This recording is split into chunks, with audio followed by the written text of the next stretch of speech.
Hola, ¿cómo están? Bienvenidos a una nueva jornada de conversación acá en su programa Radar. Vamos a tocar distintos temas, pero el énfasis va a ser la salud de Antofagasta. Sí, acá tendremos dos eminencias, cada respectiva en su dominio, en su área, para hablar justamente de la relación entre la actividad minera y el tema de la salud pública. Nosotros acá en el territorio lograremos llegar a un equilibrio de la economía y de la salud. Todo eso y más vamos a estar conversando aquí en Radar para que continúen en la sintonía de Antofagasta Televisión. Antofagasta Televisión presenta a Cristian Zamorano, Javiera Fortune, un espacio donde las voces de nuestra región analizan la política local. Esto es Radar. Muy bien, entonces vamos a dar inicio a esta nueva jornada de conversación y para eso me gustaría indicarles que vamos a hablar, por supuesto, de la salud y los efectos de la minería en Antofagasta, pero antes vamos a hablar un poco más en general de lo que han realizado distintos actores públicos y privados. Vamos a ir de más a lo más específico, por supuesto. Y para eso quiero presentar a quienes nos acompañan. Estamos junto a dos especialistas, dos doctores. Estamos junto a Michel Marín, presidente regional del Colegio Médico Antofagasta, médico cirujano, y además también estamos junto al médico cirujano cardíaco Carlos Solar. Muchas gracias a ambos por estar hoy acá. Buenas tardes, gracias por la invitación. Es siempre interesante poder juntarse a conversar y tratar estos temas que para nosotros y para la gente de Antofagasta son de suma relevancia. Por supuesto. Yo feliz que nos den esta oportunidad de dirigirnos a nuestra gente de aquí de la región. Yo soy antofagastino y me interesa la región por sobre todo. Así que estoy feliz de estar aquí y tener esta alternativa de conversar estos temas. Muy bien, muchas gracias. Y es por eso que queremos hablar enseguida de lo que está ocurriendo en el mundo minero, en la industria minera, y cuál es la percepción que ellos tienen de lo que se podría llegar a hacer para mejorar la calidad de vida de las personas que viven acá en Antofagasta. A continuación les vamos a mostrar un video a ambos y también a los televidentes para entrar en contexto de las declaraciones del presidente ejecutivo del Consejo Minero, Joaquín Villarino. Lo hemos conversado anteriormente en otros capítulos de Radar, respecto a esta situación, al escenario de que tenemos grandes cifras macroeconómicas. Gracias a lo que se obtiene en nuestro territorio, sin embargo, no se ven reflejadas en la calidad de vida de las personas. Es un negocio para algunos, pero no para todos. Es lo que diríamos también los vecinos. A continuación, escuchemos a Joaquín Villarino. El aporte que le hace al país. El norte de Chile, sobre todo la cuarta, la tercera, la segunda, primera regiones, explican su PIB, algunas de ellas en más de un 50% por la actividad minera, y probablemente son regiones que se tienen extremadamente pobres o no se entenderían ni siquiera en su población o en su vida si no fuera por la actividad minera. Ahí tenemos, en todo caso, Joaquín, un tremendo desafío. Ayer estuve mirando cuánto era el PIB de Antofagasta. Son $50.000 per cápita. Eso nos dejaría más o menos el equivalente al PIB de Alemania, o de Francia, o de Bélgica. El promedio de Europa está por ahí, $50.000. Pero cuando uno va a Antofagasta o Calama, no se parece ni a Francia, ni a Alemania, ni a Bélgica. Tenemos un gran desafío, como que la plata nos está quedando en las regiones y necesitamos más alternativas a Santiago. Necesitamos de verdad descentralizar esto. ¿Hay algo que esté caminando en ese sentido, Joaquín? Sí, muchas cosas. Yo creo que en esto no hay que responsabilizar a la industria. Al contrario, si no fuera por la industria, probablemente no es que no se parecerían a Alemania, sino que se parecerían más a alguna república africana, digamos, que no se los parece hoy día. Yo creo que hay algunos aportes que son innegables. La actividad económica de esas regiones como... Muy bien, ahí estábamos escuchando un extracto del programa Más que Números, donde estaban entrevistando a Joaquín Villarino. Doctor Marín, ¿usted también tiene esta percepción de que finalmente las cifras económicas no se ven reflejadas en infraestructura o en la calidad de las personas en general? Claramente, sí, yo también soy antofagastino, nací y criado en Antofagasta y me tocó poder venir a dar la vuelta de mano una vez que terminé medicina. Y claramente no se ve un aumento en la infraestructura y en el bienestar, yo diría, porque lo que uno pudiera esperar en una región tan productiva es que el bienestar para las personas en un ámbito global aumentara. que el bienestar viene desde los servicios básicos, educación, salud, transporte, hasta cosas más lúdicas como playas, plazas y otros lugares que debieran de haber inversión a nivel local y eso transferirse a mayor bienestar para la gente que vive en esta zona.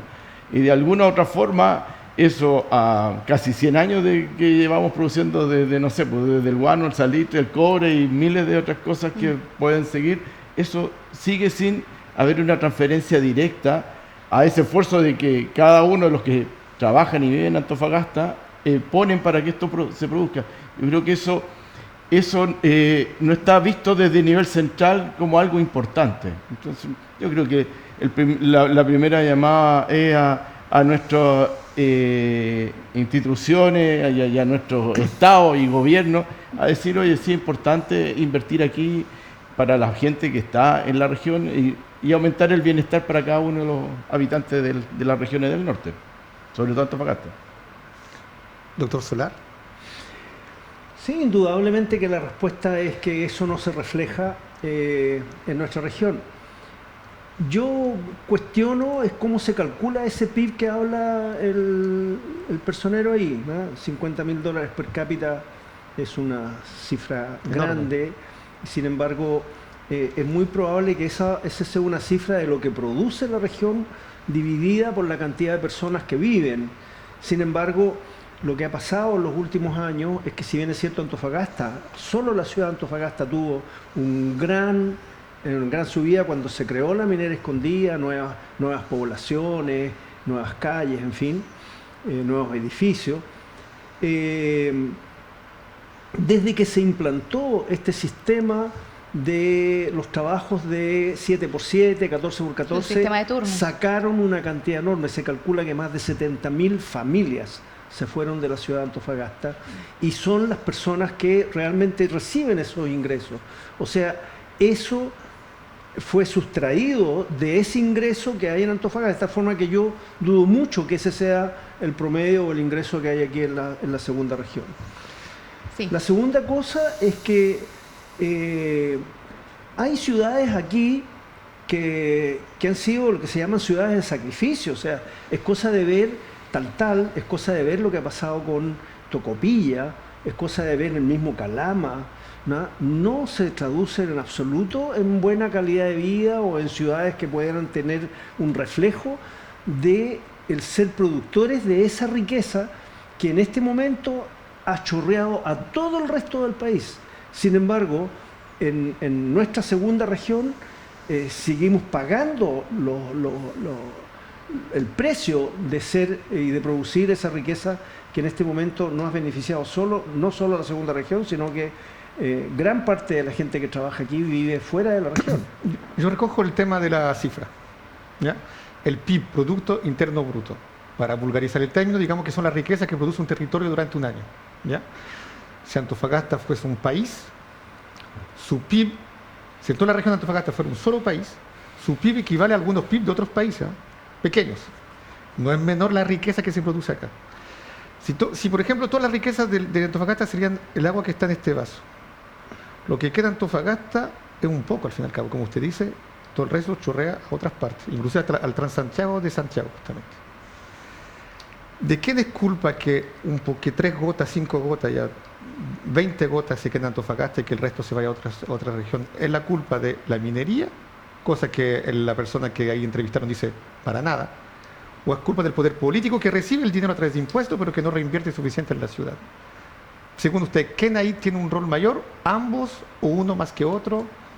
Sí, yo tomo las palabras del doctor Solari y creo que en cierto sentido son ambos. Es decir, hay una decisión política de cómo yo invierto los recursos acá o lo invierto en otras zonas de la zona del centro del país, pero también hay una decisión propia de la empresa en tener sistemas de turno o formas de trabajo. Bueno, sí. Sistema de turno, me imagino que eso se modalidad en todo caso. Modalidad que hace que un número importante de las personas, ya había leído como 90.000 personas que trabajan aquí y viven...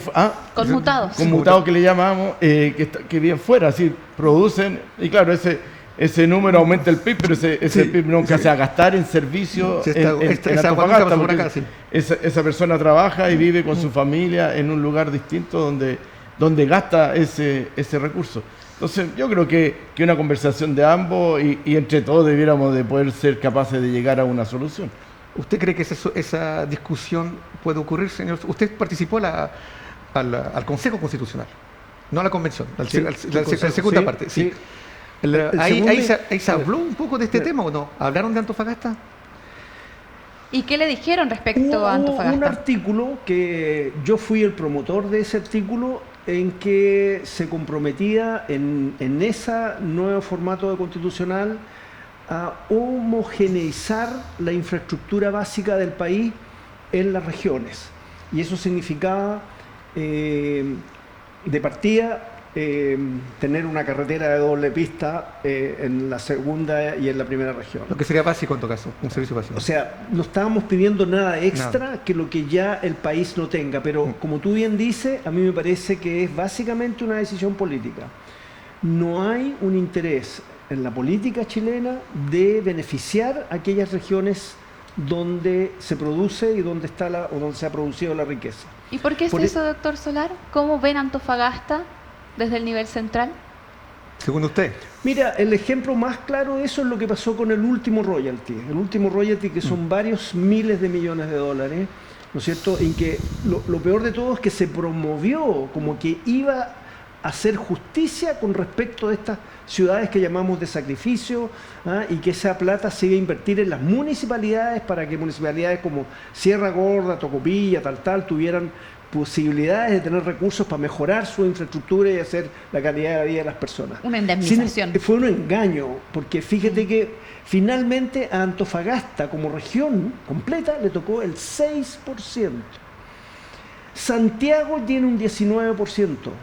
Concepción tiene como cerca de un 10%. Sí, por la demografía. Etcétera.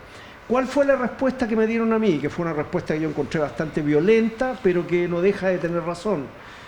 El cobre es de todos los chilenos, por lo tanto sus riquezas tienen que ser repartidas por partes iguales porque nos pertenece a todos.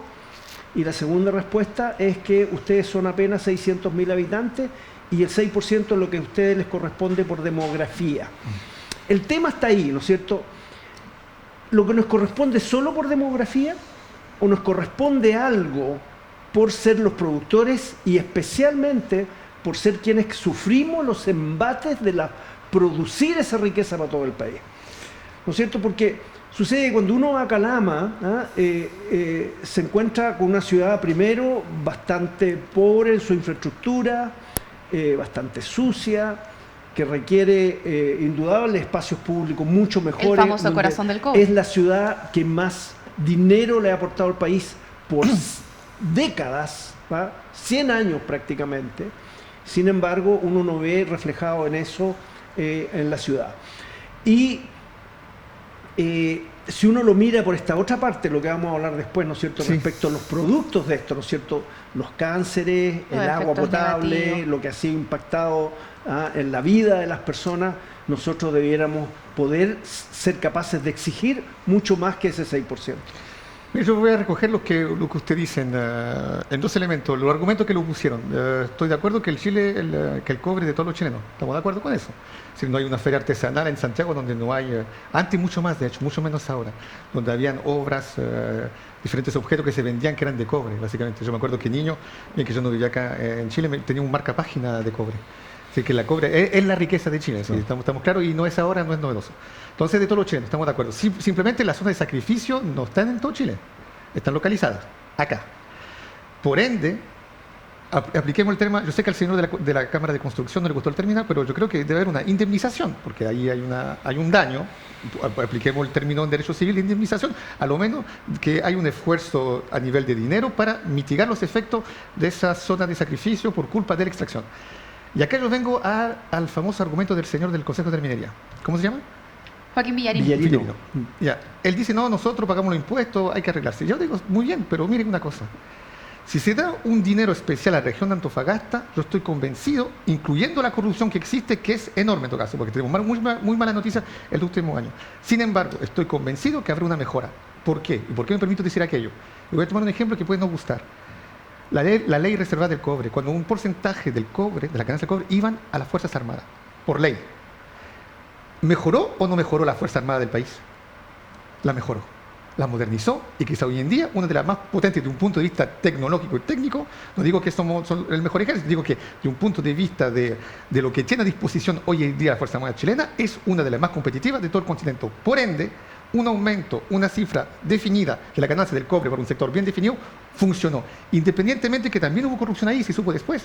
Por ende, hay un resultado mecánico que si tú das más dinero, se mejora. Yo no veo ninguna razón, ni constitucional, por qué acá en Antofagasta no se otorga una parte especial por todos los daños que suscita, que provoca la extracción de cobre que vamos a ver en el segundo y tercer segmento. Por ende, acá, y recojo también lo que usted ha dicho, es una voluntad política más que la culpa de ellos. Hay que hacer presión para que eso suceda. Nos quedamos con esa reflexión, nos vamos a una breve pausa y al regreso vamos a continuar abordando esta conversación tan importante para los ciudadanos de Antofagasta.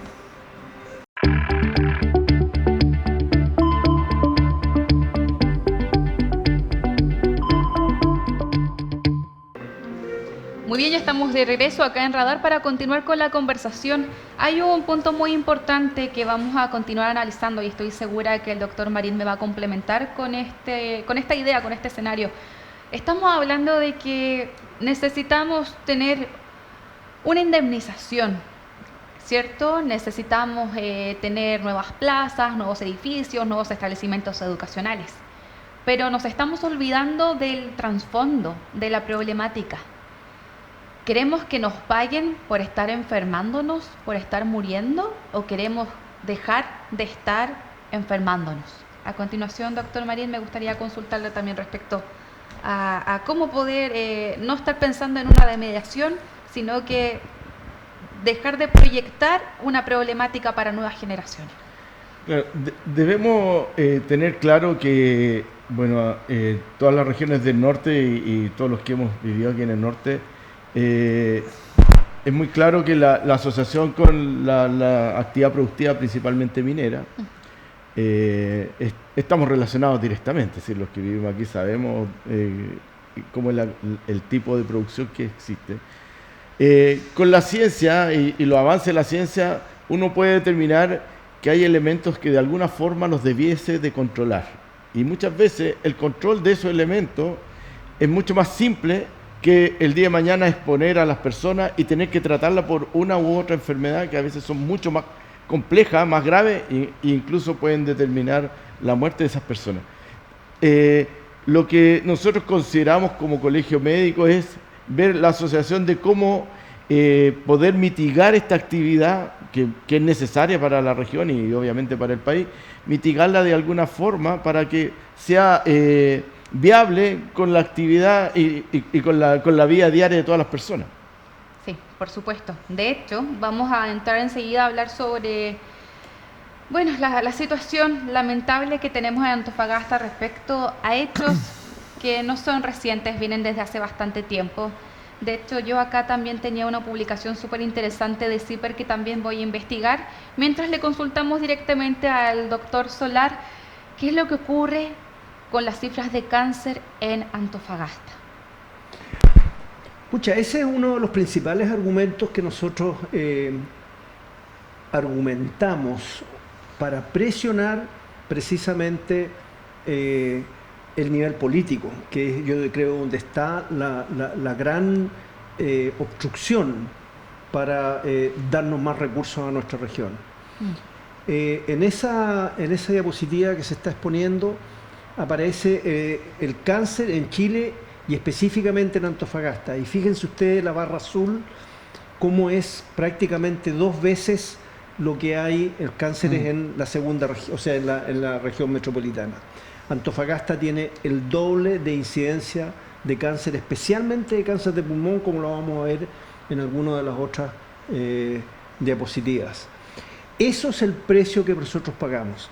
Y lamentablemente estas cifras que están ahí son cifras de muerte. Es gente que se ha muerto, por lo tanto el diagnóstico es bastante claro porque lo hace un profesional. Chile tiene un muy buen registro de mortalidad.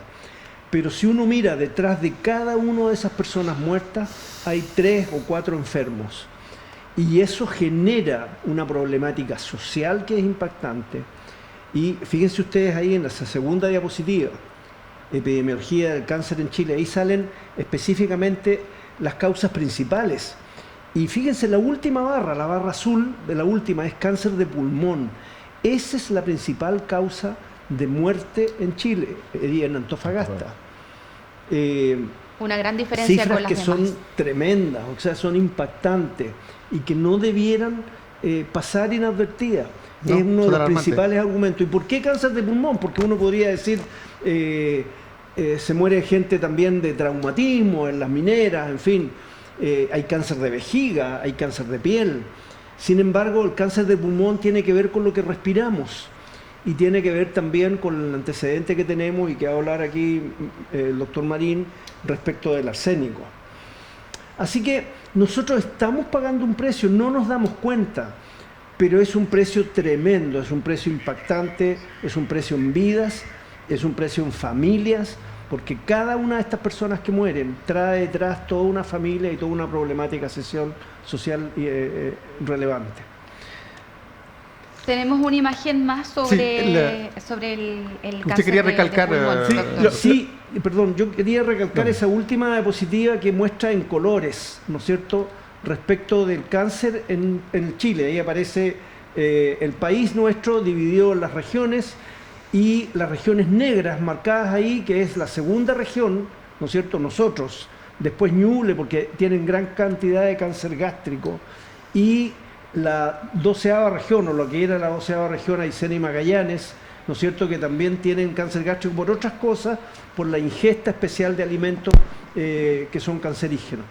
Pero Antofagasta, fíjese, a diferencia de Tarapacá y Parinacota, a diferencia del resto de las regiones del norte y del centro del país, es una región que está con tasas enormes de cáncer y el doble del resto de nuestro país. Antes de darle el pase al doctor Marín y para seguir entrando en contexto de las problemáticas a la salud en nuestro territorio de Antofagasta, hay una publicación del año 2018 en CIPER que se llama Contaminación en el Centro de Antofagasta 2, una profundización necesaria. En resumen, acá nos detallan algunos hechos bastante impactantes para nosotros, para el territorio. La ingesta de agua potable con muy altos niveles de arsénico entre los años 1950 a 1971, el acopio de plomo en las canchas al aire libre de la estación del ferrocarril Antofagasta-La Paz y en las canchas del puerto y ferrocarril de Antofagasta, las que se trasladaron a Portezuelo en el año 98, generando lo que actualmente se conoce como la ruta del plomo, y además también el traslado de concentrados de cobre en camiones tolva y en el ferrocarril hacia el puerto de Antofagasta para su acopio en el galpón ubicado en el ala sur de esta infraestructura. También esta situación la van a recordar los televidentes, como además el movimiento del polvo te mata. Doctor Marín. Claro, a ver, hay que partir diciendo que un informe entregado por el Ministerio del año pasado, haciendo un análisis de los últimos 10 años, Antofagasta registraba la primera mortalidad por cáncer de todo Chile, entendiendo que la primera causa de mortalidad es la enfermedad cardiovascular. Nosotros en Antofagasta no es la cardiovascular, nos gana el cáncer. Y casi en el mundo es lo cardiovascular. Es decir, no es poco ese dato, es decir, un dato importante. Y como decía el doctor, en el caso del cáncer pulmonar es como 7 veces y el cáncer de vejiga, sobre todo en hombres, como 5 veces la media nacional y casi la media mundial. Es decir, claramente hay un problema. Y en el cáncer de pulmón lo que se ha analizado de que al compararlo con otras regiones, la gente en Antofagasta fuma menos que el promedio nacional. Es decir, no es como para poder achacarle al cigarro el tema del cáncer de pulmón. Es decir, hay un elemento asociado que estaría provocando. Hay muchos estudios respecto a lo que nos provocó el arsénico una vez que se unió el TOC-11 con el Silal y se entregó a dar por ahí por el año 50 y tanto, 52, 50 y todo lo que fue provocando a posterior, es decir, costó un poco, es decir, costó harto más que un poco, darse cuenta de los daños que esto podía producir. Es decir, habían antecedentes, y esto es un dato importante, que en el mundo, que los niveles que nosotros deberíamos de guardar en ese momento eran, no sé, pues máximo 100 microgramos por ppm, partículas por millón. Un dato, nosotros teníamos como 1000 partículas por millón, casi 800 y tanto. Sí. Después se bajó, que después en el mundo se avanza y determina, no pueden ser 100, tiene que ser 10 porque 100 era mucho. Y bajaron a 10. Nosotros seguimos con nuestra norma muy alta. ¿Qué es lo que digo esto? ¿Por qué lo planteo? Porque la norma en Chile no está actualizada respecto a los daños que pueden producir distintos elementos. Y la norma la dictan obviamente el Ministerio de Medio Ambiente, el de Salud, que la levante, y son la gente, los políticos que al final y al cabo determinan. ¿Y qué es lo que nosotros esperamos como colegio médico? Que estas normas se actualicen basados en los datos que existen. Es decir, nosotros nos demoramos 50 años en darnos cuenta que aquel que tomó agua entre el 50 y el 70, 50 años después tuvo cáncer de vejiga y cáncer de pulmón. Y ahí recién nos dimos cuenta. Entonces, esto no nos puede volver a pasar. No nos puede volver a pasar. También se ha determinado en distintas partes del mundo con distintos elementos que se han observado que hay un daño hacia la salud por distintos elementos como el plomo, que tiene problemas con el neurodesarrollo, muchos metales pesados que tienen problemas con el cáncer, otros que tienen problemas con enfermedades cardiovasculares. Es decir, eso es lo que está demostrando, y por eso se realizó este libro que se llama Contaminación en Salud, para dejar patente aquellos trabajos que a nivel nacional y mundial hablan de la relación de la contaminación y el daño que ésta provoca a las personas, tendiendo a buscar una mejor normativa, una normativa que proteja a la gente. Es decir, lo que tenemos que ser capaces de que la normativa, es decir, los niveles que nosotros en estos minutos tenemos que manejar, sean niveles que protejan a las personas. Eso yo creo que estamos lejos. Muchos hablamos de la OCDE y nos gusta ser de la OCDE, y yo digo, ya, pero tomemos algunos datos de la OCDE. A los canadienses que les gusta invertir en Chile, tomemos la norma canadiense. Es decir, no pasamos ninguno, porque la norma canadiense es bastante estricta, sí, pero extrañamente para acá no es muy estricta. No queremos seguir esos estándares. Es que la norma canadiense para allá es súper estricta, es decir, el nivel de contaminación es bajísimo, sí, lo que te permiten. Y ellos acá igual contaminan como cero. Pero aquí contaminan, sí. Y la norma es chilena, entonces sí, dejan de ser... Usted dijo hace poco, la salud de los chilenos no puede ser una moneda de cambio. Es que lo que pasa es que muchas veces dan a entender de que o te doy trabajo o te quedas cesante más o menos, te mueres de hambre porque no te va a dar trabajo, pero te vas a morir de cáncer, de un problema neurológico, sí, o de un infarto. Entonces, no puede ser, en el avance que tenemos, no puede ser que yo le ponga de por medio, oye, te quedáis cesante o aceptáis las condiciones. Eso es lo que no puede ser. La ciencia ha avanzado, y yo entiendo que en algunos momentos no conocíamos algunas cosas. Ahora la ciencia ha avanzado. Nosotros estamos poniendo a disposición este libro a todos los especialistas, a todos los colegas, y muchos colegas quieren participar de esto. Es decir, hoy avancemos dentro de la ciencia para que esta actividad se haga. Ninguno, yo creo que, me imagino que está pensando en que no se vaya a hacer esta actividad productiva. Lo que estamos diciendo es que de alguna forma mitiguemos con los conocimientos que existen. ¿Y hasta el momento no cree que se ha avanzado al respecto con, por ejemplo, el concepto o lo que se realiza con los APL, los acuerdos de producción limpia, articulado por los privados y también por el sector público? Es que, por eso yo le digo, yo creo que hay muchas empresas que han avanzado mucho, pero al no haber una norma, no tienes una exigencia. ¿Cómo yo te exijo si la norma... Por ejemplo, la norma que le piden a todos por la polución es sobre las partículas, el tamaño de las partículas, las partículas en suspensión más de 2,5 microgramas. Eso muchos caen dentro de la norma, porque es una norma que dice no te puedes pasar de este nivel. Claro, pero el elemento que está contenido en esa partícula no tiene una norma. Específico. Claro, porque midieron en el estudio del CICITEN que se hizo ahí en el Liceo Rendes, que queda enfrente del puerto. Es decir, midieron que claramente las partículas en suspensión estaban más o menos dentro de la norma, pero el contenido no está ni por cercano, el de arsénico de plomo, Sí, no, está sí, muy bueno, alto. sí, muy alto, sí. Muy alto. Para las normas que buscaron de distintas partes, la nuestra no está ni cerca, perdón. Yo quería recoger lo que usted indica, porque Villarino, el mismo presidente, también utilizó ese argumento que, atención, pero acá a poner muchos permisos y a ser un poco muy estricto, riguroso, se van a ir las inversiones de acá. Es el cuco que a todos les meten todos los años, por ciento y tantos años. Exactamente lo mismo. Entonces, por eso yo me quiero referir acá, bueno, yo soy también doctor, pero no en licenciatura como usted, así no me ocupo del corazón como tal, pero sí más bien del corazón como pasión, porque estudié la política. Y acá, en CIPER, yo también publiqué una columna, bueno, publiqué varias, pero esta fue en 2023. Y fue en Multinacional Cobre y Contaminación, una cuenta regresiva. Fue en 2023 y justamente indico, acá ahí hablo de Antofagasta y indico, mire, acá hay algo que esos nubarrones, esas malas noticias que supuestamente, si se pone más estricto acá, se van a ir la inversión, es absolutamente falsa. Freeport-McMoRan, una empresa norteamericana, fue la primera empresa norteamericana en el territorio a recibir la visita de la embajadora de Estados Unidos una vez nombrada, porque es la más importante para Estados Unidos acá. ¿Y por qué la más importante? Porque acá saca cobre. ¿Y por qué el cobre es importante? Porque el cobre es importante para todo el desarrollo tecnológico de las grandes empresas norteamericanas. Por ende, no se van a ir la inversión, va a estar acá. El problema es que Freeport contamina acá, porque hubo un problema con una comunidad indígena. Pero Freeport en Indonesia, donde tiene otra mina, allá es un desastre. Tiene muchas condenas a nivel de abuso de derechos humanos, porque contamina realmente sin ningún pudor. ¿Qué quiero indicar acá? Y retomo lo que usted dice con la empresa canadiense. Ellos se comportan en función de la legislación del país. Ellos se comportan en función de cómo el político, el soberano, se hace respetar en su país. Ellos básicamente se comportan si al frente lo obligan a tener respeto. Si tú no lo obligas al sector privado a tener respeto, no te van a respetar. Por ende, es culpa del poder soberano. Y acá, ¿quién es la emanación del poder soberano? Y ahí le doy la palabra. ¿La ley qué es? Sino la emanación misma del poder soberano.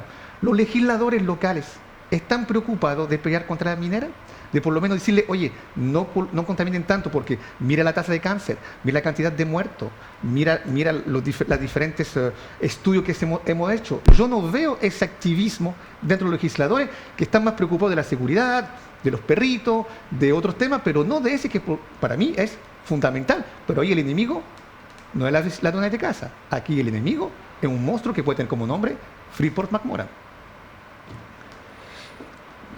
Yo creo que hay algo que está en el debe, y es especialmente las mediciones de la contaminación. Porque el gran problema que tenemos es poder medir, poder cuantificar realmente qué está pasando en eso. Esas mediciones tienen que hacerlas organismos independientes que no sean ni de las empresas, ni tampoco estén intereses, por ejemplo, los mismos políticos pueden ser interesados, tienen que ser organismos independientes. Ese es un recurso que es necesario, eso no se hace en forma gratuita, no. Eso tiene que ser establecido, tiene que destinarse dinero para eso. ¿Para qué? Para poder medir, ¿no es cierto?, qué está pasando. ¿Por qué tenemos esos cánceres pulmonares? No hay respuestas a eso. Fumamos menos. La gente que se muere no es gente vieja, es gente joven. Porque todo lo que sabemos son observaciones. Son personas que nunca han fumado. Aparecen mujeres, porque en esa cifra de la cantidad de muertos por cáncer pulmonar no son todos hombres. Hay muchas mujeres que aparecen y mueren por cáncer pulmonar. De tal forma de que ahí tenemos una primera punto donde tenemos que hincarle. Mediciones independientes y serias, que no puedan ser rebatidos. Fíjense ustedes lo que pasa en La Negra, que lo comentábamos hace un tiempo. Es cosa de ver La Negra, de ir para allá a la contaminación física. Además de una contaminación social, además de un desorden administrativo, además de un mugrerío espantoso de todo. Pero ¿de quién es responsable ese espanto que hay ahí en un lugar donde ya están viviendo miles de personas? Es responsable necesariamente de la autoridad, pero también de las empresas. Inacesa, que es la primera empresa, o que fue, porque ya no existe Inacesa, ahora es BioBio, ¿no es cierto?, que tiene esa tremenda evolución del punto de vista de las partículas. Uno deja un auto ahí, al día siguiente ya un auto cubierto de un polvo blanco. Pero también Alto Norte. O sea, aquí no estamos culpando solo a las mineras, estamos también a las fundiciones que tienen que ver. Alto Norte ha sido, y yo creo que todavía es, una gran fuente de contaminación del aire. Y fíjense ustedes que cuando uno mira desde arriba, ¿no es cierto?, durante el día ese aire va hacia el desierto y se ve la mancha, pero en la noche cambia el viento, en la noche eso viene y llega a la ciudad. O sea, tenemos la cordillera que nos protege. Sin embargo, ahí hay un tema de mediciones. Yo sé que hay filtros que miden la calidad del aire en la COBIEFI, en hay algunas empresas especializadas en eso. ¿Dónde están esos informes? ¿Se conoce la ciudadanía, conocen nuestros políticos los informes de cuánta contaminación llega durante la noche a estos lugares, ¿no es cierto?, y que estamos respirando? Así que tenemos un enorme deber, tenemos una enorme tarea, no es algo simple, como bien decía Doctor Marín. el doctor Marín, las normas todavía no han sido actualizadas, la estandarización, hay muchas cosas de estos cánceres que no sabemos, qué es lo que los provocan, es el sílice, es el arsénico, qué estamos respirando, en fin, hay muchas preguntas sin respuesta. Vamos a tratar de darle alguna respuesta a esas preguntas en el siguiente bloque. Nos vamos a una breve pausa y a continuación regresamos para más conversación acá en Radar.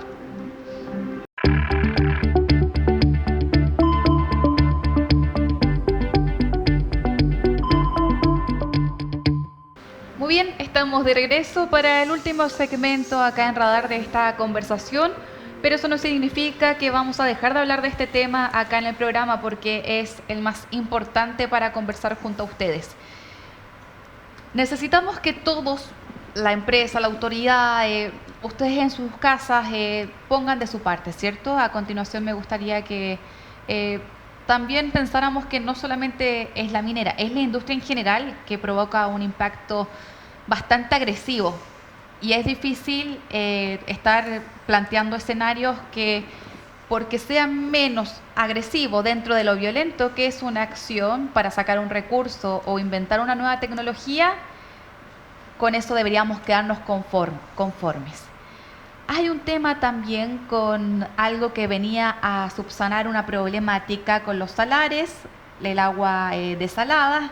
Sin embargo, estas plantas también tienen un impacto fuerte cuando extraen el agua de mar, ¿no es así, doctor? Sí, es impresionante lo que ha ido pasando en Antofagasta con respecto a la vida en el borde costero.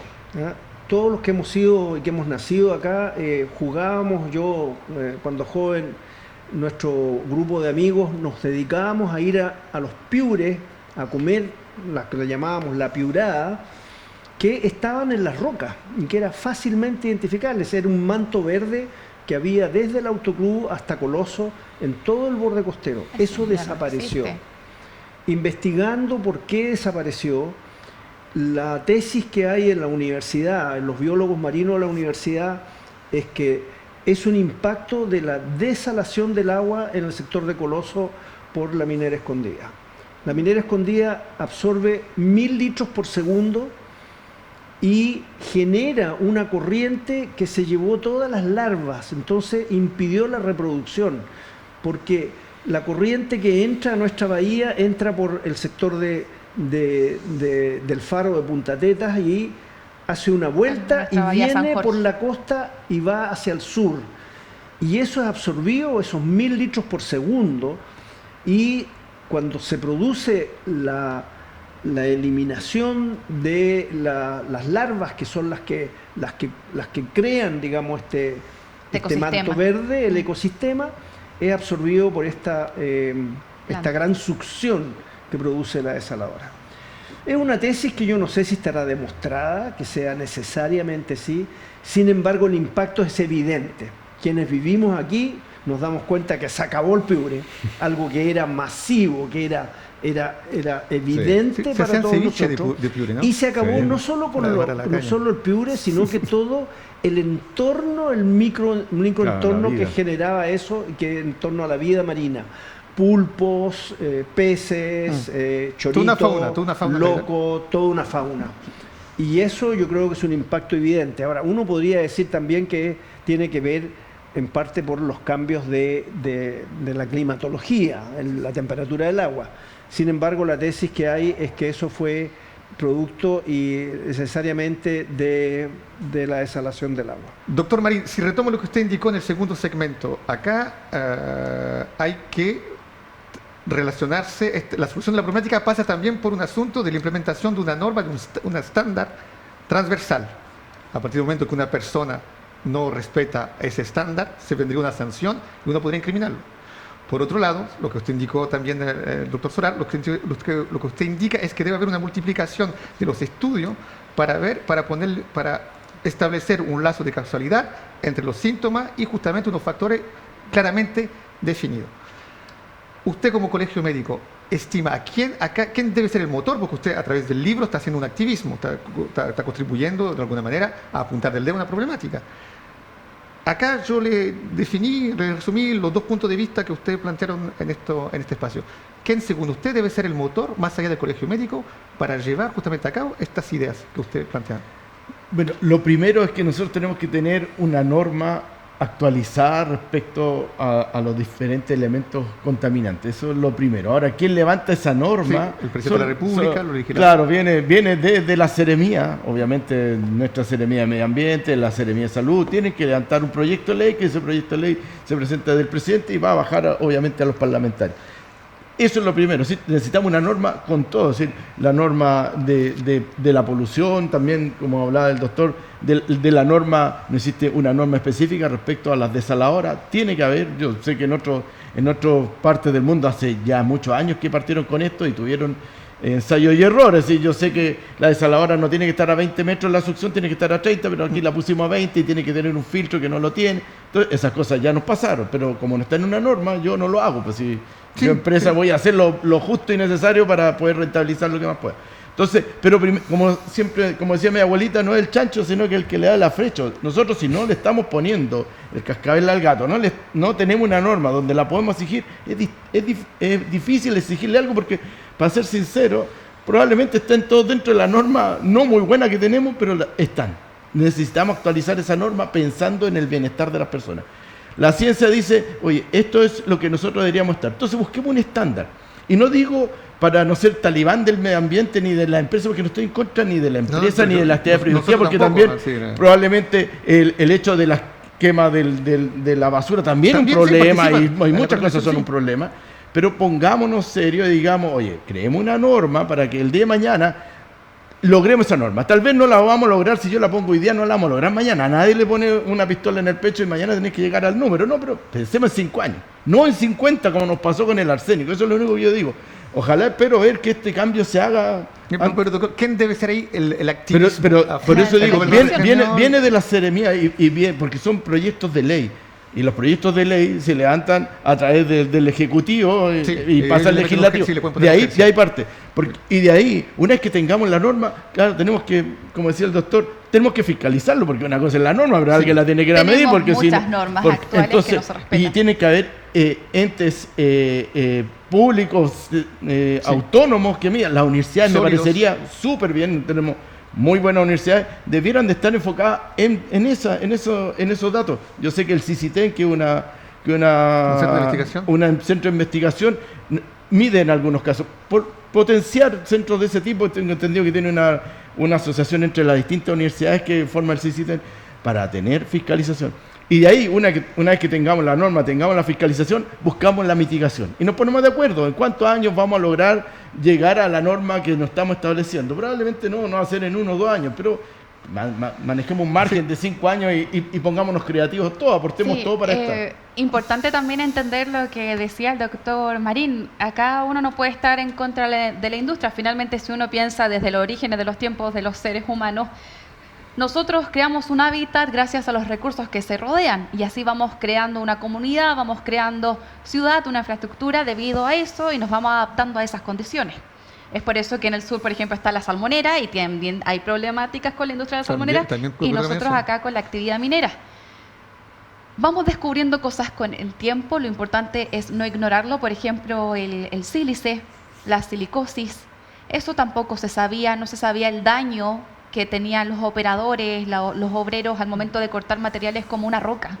y que El asbesto también fue. o el asbesto, y inhalar esa partícula te dañaba el pulmón y finalmente las personas morían de una manera muy dolorosa y muy lenta. Pero la diferencia de hoy es que hoy día se sabe lo que de Hoy día algún se modo sabe, es. y acá quería ponerlo como ejemplo para hablar ya de las soluciones a una problemática. La ciencia, la tecnología, el dinero que apoya esa inversión, ese impulso. Por ejemplo, tenemos a la doctora Pamela Chávez, que creó esta biotecnología con cobre, con justamente nanopartículas de cobre, para poder depurar lo que son las partículas de sílice. Y así las personas no le dé la silicosis.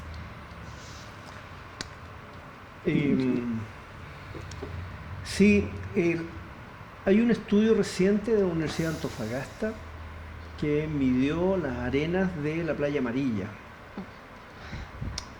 Y el informe es bastante lapidario con el tema de la desalación. Yo no estoy en contra de la desalación, yo creo que es importante, Sí, pero produjo una mitigación de que dejaran de secar las napas freáticas, unas napas sí. de arriba, hay una laguna entera que se secó con eso. Es súper importante que produzcan agua, sin embargo, es deber de las empresas privadas mitigar de alguna forma el impacto ambiental. Sí. Y esa mitigación tiene que ser con creación de infraestructura, con creación de otras obras que puedan mejorar la calidad de vida de las personas, en invertir, en estudiar bien, con transparencia, porque lo que vemos aquí es una enorme falta de transparencia. Lamentablemente la Universidad de Antofagasta entregó estos informes. El precio fue que le quitaron todo el financiamiento al área química, se llevaron todo a Concepción. O sea, los castigaron económicamente. Yo quizás estoy hablando de cosas que me explicaron en el Departamento de Química de la Universidad de Antofagasta. Así que esas son cosas que no deben pasar. Y nosotros tenemos argumentos como para presionar a las empresas a que inviertan en la ciudad, y no esto que hemos vivido, ¿no es cierto? Y lo que hemos vivido es que las mineras, no solo la Escondida, se llevó la gente de Antofagasta, se llevó la inversión de Antofagasta. Ya no vive ningún gerente. En mi barrio vivían 3 o 4 gerentes, se fueron todos. Están en la Se fueron capital, me todos. imagino. Y no solo las personas, se fueron las familias, se fueron los niños, se fueron los hijos, se fue toda la gente que trabajaba, desde la secretaria y todo, en el sector de la Negra, de la minera Escondida, a vivir Antofagasta. O sea, una de las problemáticas que tuve yo y una de las labores por las que traté de pelear es por el tema de la regionalización. Dejar de este país sea tan centralista, es uno de los países más centralistas del mundo. Sí.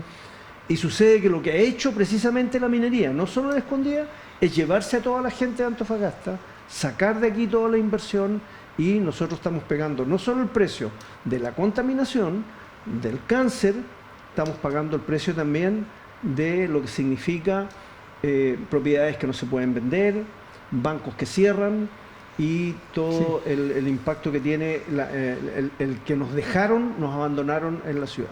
Señor Marín, acerca de lo que declara el doctor Solar. Sí, bueno, yo creo que los gerentes se llevaron a su familia para que no se contaminaran en Antofagasta. Exacto, Está sí, dando no somos- el distinto yo tontos no vivir son. acá y tener a mi hijo viviendo acá, y voy a ponerle mucho más color a que las cosas funcionen. Entonces, eso habla más. Yo lo que pensaba, nuestros abuelos se murieron de silicosis. Mi abuelo trabajaba en la empresa salitrera.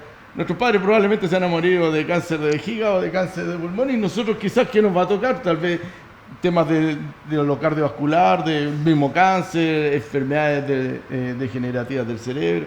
Entonces, pero eso es lo que nos está pasando, y lo que nosotros estamos diciendo, esto podemos ponerle un coto ahora, porque hay evidencia científica que dice tal cosa. No tengo que yo venir a comprobar si la aspirina le va a hacer efecto a los chilenos, si ya está comprobado que en Europa lo hace. Si está comprobado que en otras partes hay elementos que son dañinos para la salud, claramente yo no los puedo exponer a eso. Y eso es lo que estamos diciendo. Mitiguemos eso, disminuyamos ese problema. Doctor, no sabemos lo que va a pasar el día de mañana con esos elementos. Hace poco usted acá, justamente en una entrevista con el director del canal, estaban hablando respecto a las mamás, de cómo las mamás cuando están embarazadas pueden lamentablemente contaminar a sus hijos. Y con esa contaminación, que lo hemos visto quizás con el plomo, por ejemplo, a un tiempo atrás, no podemos garantizar un estudio como tal que verifique esa hipótesis, porque nadie va a exponerse a estar viviendo en condiciones de metales pesados para comprobar si efectivamente a mi hijo les voy a dar esa contaminación. Por eso hablamos de observaciones, pero esas observaciones ya deberían ser suficientes para tomar decisiones importantes. Claro, nadie estaría dispuesto a ponerse al lado de un material radioactivo para saber si me va a hacer un efecto, si está comprobado que ya lo hace.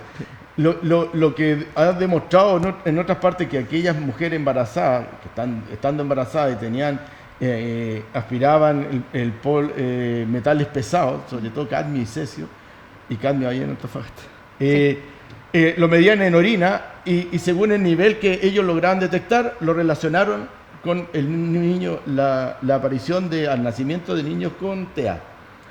Y una correlación directa entre más cantidad de metales pesados tenían en orina, más niños con TEA. Problemas neurológicos. Claro, y el plomo, en otras condiciones, porque hay una población de los indios navajos que vivían en un lugar donde en algún minuto fue alguna minera que quedaron abandonadas, bueno, se han medido de que hay una alteración con distintos productos. Hay un estudio experimental en donde demuestra que las dendritas, que son como las conexiones de las neuronas para que uno pueda interrelacionar, no sé, por los colores, con las dendritas se ven alteradas con el plomo. Es decir, si la madre yo la someto a que respire metales pesados y al niño lo someto a que respire plomo, tarde o temprano tenemos la tormenta perfecta para que quede un grave problema. Entonces, eso tenemos que de alguna forma controlarlo, si están los datos, no tenemos que ir a hacerlos de nuevo, no, si el dato está. Ahora, si alguien puede decir, oye, no creo en el dato, bueno, revísalo, están publicados. Por eso nosotros lo escribimos, está disponible en nuestra red y aquí el canal también lo puso a disposición para todos quienes los quiera leer y está el informe. Y uno puede, a través de estos estudios, ir guiándose en otros estudios que van corroborando los datos. Yo quiero simplemente subrayar una idea sobre lo que ustedes indican antes de la palabra, doctor Solar. Lo primero es acerca de... el ejemplo empírico en cuanto a, por ejemplo, habló del ejemplo la comunidad navaja, lo de los navajos, y por ejemplo ya ocurrieron en otro lugar del mundo cierres de minas. Y los cierres de minas van con un principio de remediación, usted mencionó. Es decir, yo voy a tomar el ejemplo más que conozco mejor, cuando acá ocurrió la Exponor. Yo, a través de la Embajada de Francia, serví de intérprete a un director, de hecho lo entrevistamos en el canal también, de la Instituto Nacional de Remediación francés. El Instituto Nacional de Remediación francés, Francia no tiene muchas minas hoy en día, pero tenían minas en el norte de Francia y cerraron de carbón. Y hay un instituto nacional, es decir, el Estado se hizo cargo de crear un instituto para remediar, por justamente evitar los efectos posteriores al cierre, donde sigue la contaminación en realidad. La actividad se terminó, pero la contaminación sigue. El Estado se hizo cargo de esa problemática. Y cuando estuve preparando el programa, pero no lo hice hoy porque si no, no iba a dejarlo hablar, sino después Javier Amerreta, el asunto es que la estructura institucional de Francia, por todo el aspecto de contaminación y de vigilancia de la industria para que no contamine, hay como 4 o 5 servicios. Yo sé que puede parecer mucha burocracia, pero tú tienes todo un cuerpo del Estado que te está vigilando, que si tú infringes la norma, ahí te castigan. Acá en Chile, ¿quién está? Pero requiere inversión, eso es lo que quiero decirte, eso requiere y mucha inversión. Entonces depende del Estado de algún modo. Y ese es el gran problema, o sea, aquí queremos que estas cosas pasen, sin embargo, nadie hace estudios serios, nadie mide. Hay un hecho y es que en Calama se sabe que caen del aire, por la difundición de Chucky, una cantidad enorme de toneladas de arsénico por día. Es tan fácil como medir los pelos y las uñas de los niños para saber si están siendo contaminados o no. Pero el gran problema es que medir esas cantidades ínfimas, en el pelo, las uñas, de bromo, de plomo, de arsénico, de lo que sea, es caro. Es caro, es difícil, requiere una infraestructura química importante. Debe ser repetitivo también. Para eso tiene que haber inversión. O sea, como tú dices, tiene que haber instituciones que sean ojalá independientes, que sean profesionales, que estén supervigilando, o si no, nadie va a cumplir nada. Yo lo último que quiero plantearte es mi pregunta, ¿y después del cobre qué? ¿no es cierto? Nosotros vemos aquí en todo el norte de Chile cómo quedaron abandonadas las salitreras, cómo quedaron esas tortas que ahora están siendo producidas nuevamente, cómo quedaron los hoyos de algunas minas, cómo se está acabando Chuquicamata y va a quedar ese tremendo hoyo ahí arriba. Y lo que nos da pena, y a mí como antofagastino, es que el cobre en algún momento se va a ir acabando. Ya no van a haber estos yacimientos que ya se descubrieron. Va a ser muy difícil que descubran una nueva Escondida, una nueva Saldívar. ¿Qué va a pasar? Va a quedar que esto, la gente que se muere. Entonces, lo que queremos no estar en contra de ellos, sino que pedirles a estas empresas que están haciendo grandes ganancias, que mitiguen, que inviertan, que creen empresas que generen los estudios, que muestren las cifras a Alto Norte, que muestren las cifras. Bastaría con medir qué está pasando con la gente que vive ahí en la negra, medirles uñas y pelos, y medirle los metales pesados que tienen en el pelo y las uñas. Los últimos 6 meses están en los pelos y en la uña. Y se puede llegar a un diagnóstico de qué está pasando y con eso poder extrapolarlo en estas cifras enormes de muertos que tenemos. Y es la forma que tenemos de pedir. Ahora, yo creo en la primera y la segunda región y la tercera. Entre esas 3 regiones tienen más territorio que todo el resto del país. Las 3 primeras regiones son las que tienen territorio. Esa es la esperanza de nuestro país, poder vender energía, poder en algún momento sembrar este enorme desierto, poder juntar la tecnología de la desalación con la creación de la riqueza, lo que ha hecho Israel y algunos otros países. Sí, hay ejemplos. O sea, el cobre va a seguir siendo por 50 años más quizás, pero en algún momento se va a acabar. Sí.